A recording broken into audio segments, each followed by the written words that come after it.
ঠিক এখন বিকেল 4:30 মতো বাজে। আমরা এসছি, যখন এই জায়গাতে এসছি আমাদের দুজনেরই একেবারে গা শিউরে উঠেছিল, একটা রোমহর্ষক অভিজ্ঞতা হয়েছে। সেই অভিজ্ঞতা শেয়ার করবার জন্যই আমরা আপনাদের সামনে এই ভিডিওটি তুলে ধরছি। বোলপুর শহরের দক্ষিণ পশ্চিমে ইলামবাজার যেতে ধারেই পড়ে বীরভূম জেলার এক ঐতিহাসিক গ্রাম রায়পুর। এই গ্রামের সঙ্গে জড়িয়ে আছে ইতিহাসের নানা ঘটনাবলী। বলা যেতে পারে রায়পুরে কালে কালে সৃষ্টি হয়েছে নানা ইতিহাস, যার দরুন রায়পুর সকলের কাছে আকর্ষণের কেন্দ্রবিন্দুতে পরিণত হয়েছে। রায়পুরের নাম কিভাবে এলো এই নিয়ে দুটি মত শোনা যায়। এক মত অনুসারে অজয় নদের তীরে আমোদপুর ছিল রায়পুর গড়ে ওঠার পূর্বে ওই স্থানের লোকের বসবাসকারী গ্রাম। অজয়ের বন্যার ফলে আমোদপুর ছেড়ে সকলে আরও উত্তর দিকে উঠে আসতে লাগলেন এবং নতুন বসতি স্থাপন করলেন। একটি রাজবাড়ি, এটি হচ্ছে শান্তিনিকেতন থেকে প্রায় 12 কিলোমিটার দূরে মির্জাপুর ইসলামপুর রায়পুর গ্রাম। সেই রায়পুর গ্রামের এটি রায়পুর রাজবাড়ি বলা হচ্ছে। কিন্তু এই যে আমরা যেখানে এখন দাঁড়িয়ে আছি এটি হচ্ছে একেবারে অন্দরমহল, অনেকটা বড় অংশ জুড়ে অন্দরমহল রয়েছে এবং তার চারিদিকে হচ্ছে উঁচু বিল্ডিং ছিল। আপনারা দেখুন, পুরোটা আমি দেখাচ্ছি, চারিদিকে হচ্ছে বিল্ডিং। আর এই যে মাঝখানের যে এই জায়গাটি, এইটা হচ্ছে কুয়ো হয়তো ছিল অন্দরমহলের। রায়চৌধুরীরা তৎকালে জমিদার ছিল বলেই নতুন গ্রামটির নাম হয় রায়পুর। আরেকটি মত অনুযায়ী রায়পুরের সিংহ পরিবার হতেই এইরূপ নাম আসে। লালচাঁদের বংশে বিশ্বম্ভর সিংহ বর্ধমানের রাজার থেকে রায় খেতাব পাওয়ায় আদমপুর পরবর্তীকালে রায়পুর নামে পরিচিত হয়। রায়পুর নামে গ্রামটি গড়ে ওঠার আগে রায়চৌধুরীরা ছিল আমোদপুরের জমিদার। পরবর্তীকালে এরা রায়পুরে উঠে আসে। জিতানাথ দত্ত ছিলেন এই পরিবারের সন্তান। মুর্শিদাবাদের নবাব আলীবর্দীর আমলে রায়পুর গ্রামের জিতানাথ 1740 সালে মুর্শিদাবাদে 10,000 সেনার সেনাপতি পদে নিযুক্ত হয়েছিলেন। ওই সময় বাংলায় ভয়াবহ বর্গী আক্রমণ ঘটে।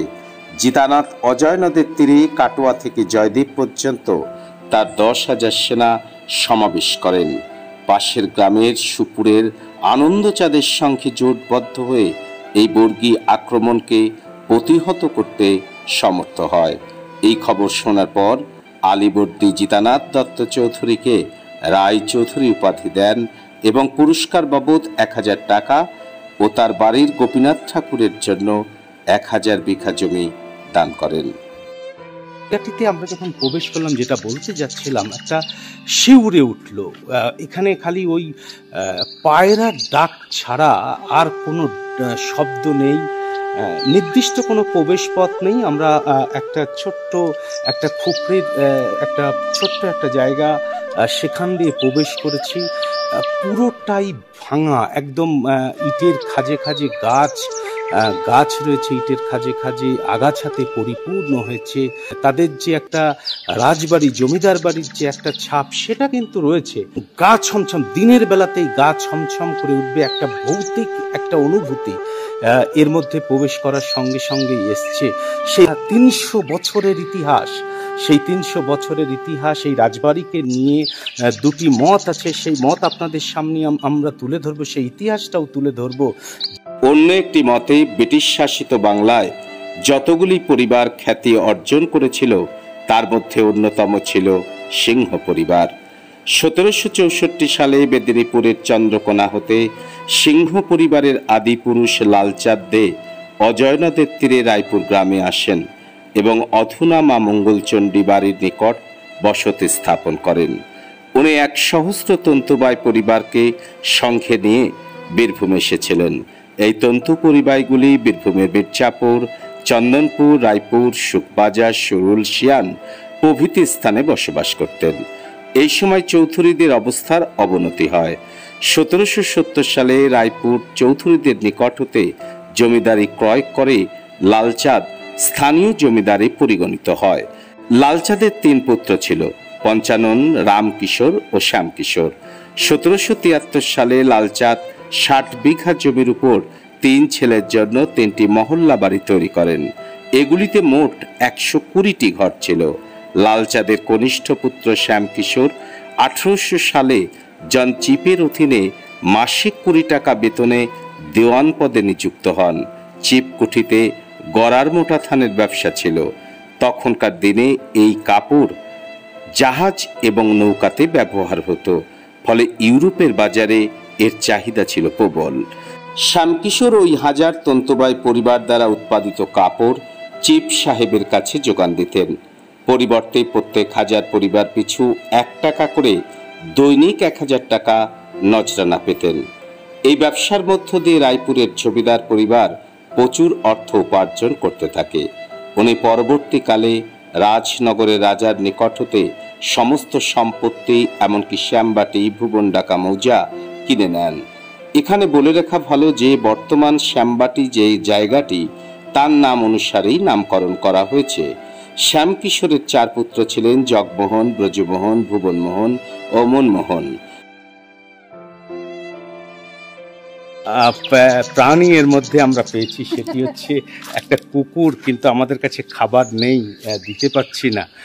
মানে একটা এখানে এসে শুনলাম যে এই রাজবাড়িতে অনেক সিনেমা সিরিয়ালের ভূতের অভিনয়ের শুটিং হয়েছে, ভূতের কিছু সিরিয়াল বা বইয়ের শুটিং এখানে হয়েছে, এবং এর সঙ্গে নাকি অনেক ইতিহাস জড়িয়ে আছে।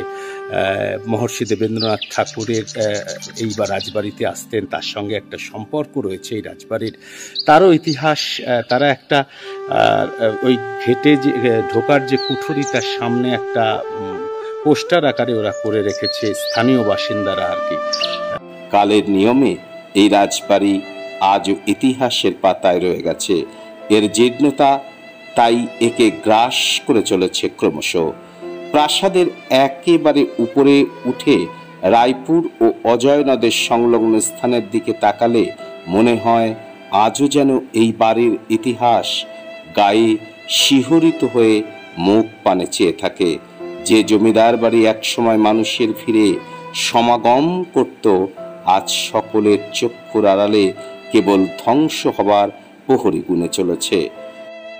অংশেই রয়েছে হচ্ছে তাদের আদি দেবতার নাট মন্দির রয়েছে, নহবতখানা রয়েছে, অর্থাৎ এই অংশটা সংস্কার হয়েছে, এবং এই অংশে তাদের বংশের লোকরা এখনো রয়েছে এই অংশটাতে, এবং এই অংশেই বসবাসযোগ্য। আর আগের যে অংশ দেখালাম সেটা আর বসবাসযোগ্য নেই। একদা মহর্ষি দেবেন্দ্রনাথ ঠাকুর এই রাজবাড়িতে আসতেন। বহুবার মহর্ষির উপস্থিতিতে ব্রহ্মসভা এবং আলোচনা সভা এই বাড়িতে অনুষ্ঠিত হয়েছে। রায়পুর সিংহ পরিবারের দানের জায়গাতেই ধীরে ধীরে শান্তিনিকেতন ব্রহ্ম আশ্রম গড়ে ওঠে। ঐতিহ্যবাহী শান্তিনিকেতন আশ্রম ও বিশ্বভারতী প্রতিষ্ঠার ইতিহাস লেখা রয়েছে রায়পুরের রাজবাড়ির প্রতিটি ইটে। আজও ইতিহাসের সাক্ষী হয়ে দাঁড়িয়ে রয়েছে এই ভগ্নপ্রায় বৃহৎ অট্টালিকা। তাকে খেতে দেওয়ার জন্য সুতপা এখানে দোকান খোলা ছিল না, অনেকটা দূর থেকে গিয়ে দোকান থেকে বিস্কুট কিনে নিয়ে এসে আমাদের যে অতিথি আপ্যায়ন করেছিল এই রাজবাড়িতে, সাদরে অভ্যর্থনা জানিয়েছিল যে তাকে আমরা এবার খাবার দিচ্ছি। সুতপা খাবার কিনে এনে দিয়েছে, আপনাদের সেটা দেখাচ্ছি। আপনারা দেখুন